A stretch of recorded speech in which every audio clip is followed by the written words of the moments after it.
Aí, galera do Pântano Pop, nós ficamos tão felizes com a participação de vocês no nosso vídeo de Revoluções dos Beatles e, em agradecimento a essa participação, resolvemos fazer esse vídeo bônus, trazendo aí a contribuição valiosa dos nossos inscritos, das revoluções que os Beatles fizeram, que nós não falamos, mas os nossos inscritos, com muita propriedade, nos chamaram a atenção.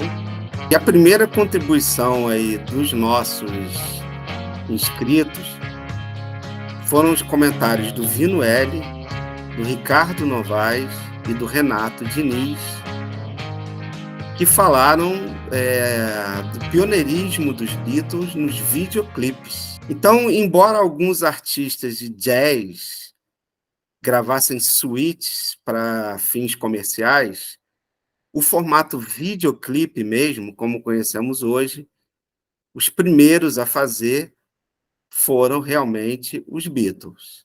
E esses primeiros videoclipes foram os videoclipes de Paperback Writer e da canção Rain. E o nosso inscrito Carlos Wagner, ele nos chamou a atenção para o primeiro show no telhado que os Beatles teriam feito. Mas, na realidade, embora seja o show no telhado mais conhecido, aproximadamente 2 semanas antes, a banda Jefferson Airplane tinha feito o primeiro show de telhado num prédio em Nova York. Inclusive, o show acabou da mesma forma que o dos Beatles.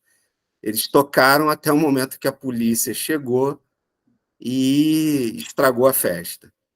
O nosso inscrito Jaime Neto, ele citou a questão dos Beatles serem a primeira banda a fazer um enorme sucesso tocando música para jovens.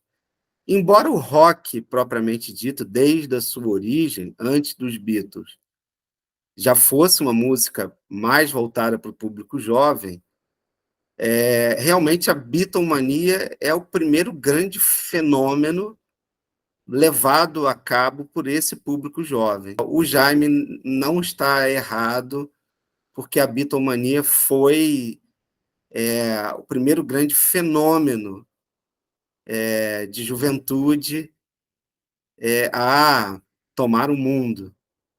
Outra inovação dos Beatles, que não foi falada pelos nossos inscritos, mas nós gostaríamos de deixar registrado aqui, foi em abril de 1964, quando foi a primeira vez em que um único artista monopolizou os top 5 da Billboard, tá? Em abril de 64, e isso nunca mais se repetiu.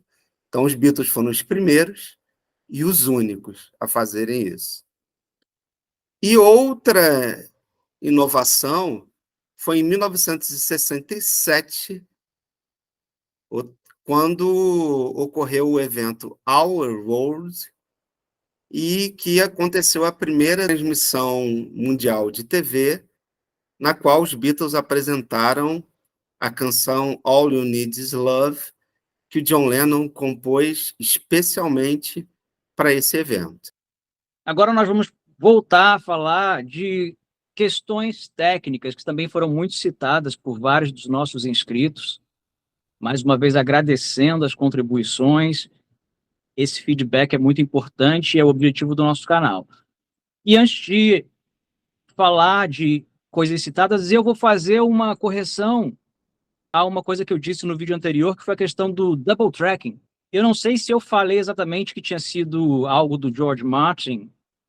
Uma outra fonte que eu pesquisei falou que quem fez o double tracking na voz do John Lennon, que eu cito no outro vídeo, foi o engenheiro de som Ken Townsend.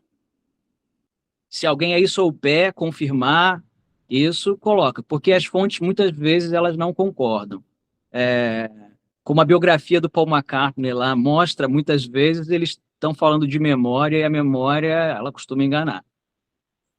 também que os inscritos falaram muito foi a questão dos loopings que os Beatles faziam, entre outros efeitos que eles criaram, que eles foram pioneiros. Nós falamos no vídeo que, de fato, os Beatles começaram a fazer várias coisas, eles tinham vontade de fazer algo diferente, eles iam lá e perguntavam, Jeff, Emerick, dá para fazer? George Martin, dá para fazer? E eles faziam.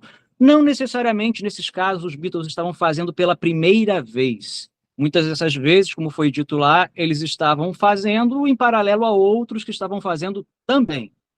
E nem estavam fazendo da mesma forma, porque os truques que se usavam para fazer os efeitos eram os mais diversos. Eu posso até citar um exemplo de o guitarrista da banda The Kinks, que é da mesma época dos Beatles, que o cara pega uma lâmina de barbear e passa na corda da guitarra para criar uma distorção. Isso é uma coisa interessante, e os Beatles adoravam fazer essas coisas, a gente vai inventando aqui.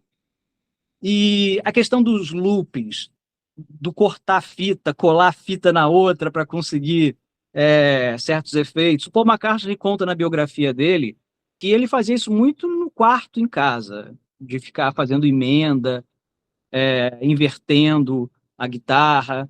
Mas os Beatles muito provavelmente popularizaram isso, mas eles não foram os primeiríssimos a fazer, né? O que não tira o pioneirismo deles. Eu costumo falar, por exemplo, do Rivellino, o craque de futebol, que não inventou o drible elástico. Quem inventou foi um outro jogador que treinava com o Rivellino, de ascendência japonesa, não lembro o nome, falem aí, quem lembrar.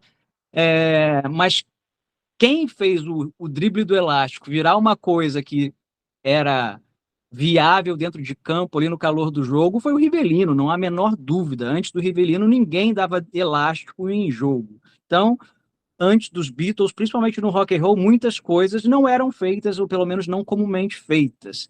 Agora, os Beatles, eles eram fãs, antenados como eles eram, de artistas de música experimental. E 3 artistas que os Beatles eram muito fãs, e obviamente eles tentaram emular o que esses caras faziam muitas vezes, eram o Karlheinz Stockhausen, o Terry Riley e o John Cage. Em especial, o Stockhausen e o Terry Riley faziam muitos desses loopings, assim, entre outros efeitos que os Beatles faziam. Agora, uma coisa que também é muito que se fala, alguns inscritos falaram, e não que estejam necessariamente errados, mas que talvez haja uma concepção equivocada sobre o que é pioneiro, o que é inventar, o que é popularizar, são as coisas dos efeitos, de pedal, né? Os Beatles não inventaram pedal de efeito, né? Não tem nem como, porque os Beatles nem eram nascidos quando o primeiro pedal de volume, por exemplo, foi inventado, né? Todas as fabricantes de guitarra já tinham pedais de volume na década de 30. Então, pelo menos a partir de 1937, a Gibson tinha pedal de volume, a Rickenbacker tinha pedal de volume, e a Fender criou o seu próprio pedal de volume para quem comprasse suas guitarras em 1944. Então, assim, os Beatles não podem ter criado o pedal de volume. Agora, o pedal de volume é uma das coisas que os Beatles faziam. Para que o pedal de volume serve, né? Ele cria, obviamente, como diz, uma variação, muitas vezes, do volume. É o swell, que literalmente em inglês significa onda, uma marola. Então ele faz uma coisa assim, na guitarra, né? Os Beatles usavam efeito de swell. Mas uma coisa muito interessante que eu pesquisei, que a primeira vez que os Beatles usaram swell, eles não usaram nenhum pedal e nenhuma coisa desse tipo. O George Harrison estava tocando e o John Lennon ficava lá na mesa de som, subindo e descendo o som, do volume, né? Subindo e descendo. E aí ele criava esse efeito um tanto irregular de swell. Depois vieram as criações dos pedais específicos para criar efeito de volume, desse efeito de swell do volume, né? Mais regular, né? Mas isso não necessariamente foi uma criação dos Beatles, e eles estavam fazendo isso e outras bandas estavam fazendo. Também se falou do pedal de distorção, pedal de fuzz, todas essas coisas. Os Beatles também não inventaram isso, né? E os primeiros efeitos de distorção, de overdrive, de fuzz, foram criados nem com pedais, eles foram criados nos amplificadores. As pessoas mexiam no som do amplificador. E muitas vezes de forma acidental. Quebrava um amplificador, saía um som que a pessoa achava interessante e ela usava isso. Os Beatles faziam isso muito também, né? Agora, equipamentos especificamente criados para isso, não necessariamente os Beatles foram os primeiros a usar, mas eles também usavam. O Paul McCartney tem uma canção, se não me falha a memória, Think For Yourself, ele usa um aparelho de distorção para o baixo, para dar um efeito no baixo. No caso do pedal de volume, de swell, por exemplo, eu sei que o George Harrison usa em Yes It Is, ele usa em Wait, ele usa em I Need You, são canções que ele usa especificamente swell. Agora, mais uma vez eu repito, outras pessoas estavam usando. Para se ter uma ideia também, o pedal de volume, especificamente, ele foi popularizado por um cara que não era de rock, que era o Reggie Young, que era um cara de música country. Depois, outras pessoas começaram a usar. Questão de fuzz, de distorção, essas coisas foram muito mais popularizadas pelo Jimi Hendrix, entre outros caras no rock. Mas, para começar, o que é essa coisa de fuzz, de distorção, de drive, de overdrive? É você pegar o fuzz, grosso modo, é você pegar você eliminar o som limpo e deixar só o som sujo aparecer. Grosso modo é isso. Então você tem aquela distorção. E os pedais começam a ser criados especificamente para isso nos anos 60. E os Beatles não foram os primeiros a fazer. O Keith Richards usava pedal de fuzz.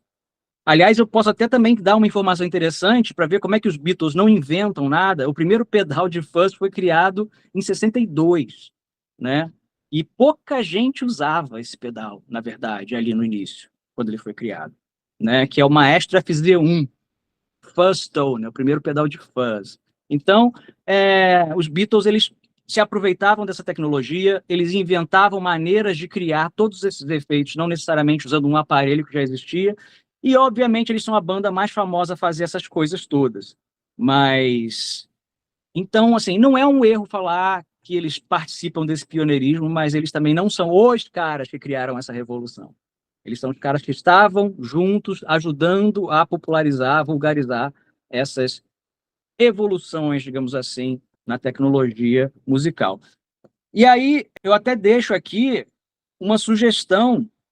A gente pode colocar aqui na edição ou na descrição do vídeo esses efeitos para ficar mais claro para quem é leigo de música, como eles são, mas a gente também poderia, coloquem no comentário se vocês gostam da ideia, convidar uma pessoa, um convidado especialíssimo aqui, para vir mostrar o que os Beatles estavam fazendo e outras bandas estavam fazendo, quais são esses efeitos, o que esses tais pedais de distorção, de overdrive, de fuzz, de swell, de volume fazem.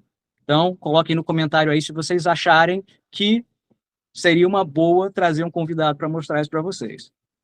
Há outros elementos aqui que foram citados nos comentários do nosso vídeo, mas nós não falamos aqui porque nós não conseguimos encontrar nenhuma fonte que confirmasse essas informações. Em alguns casos, a gente até achou fontes que desmentiam mesmo essas informações. Então, a gente prefere não falar sobre coisas que não podem ser realmente bancadas aqui por nós. De qualquer forma, fica o agradecimento aí e continuem dando pitacos, informações, apontando nossos erros eventuais, caminhos que a gente possa seguir, ideias para vídeos novos como esse, que essa ideia nasceu graças à contribuição de vocês.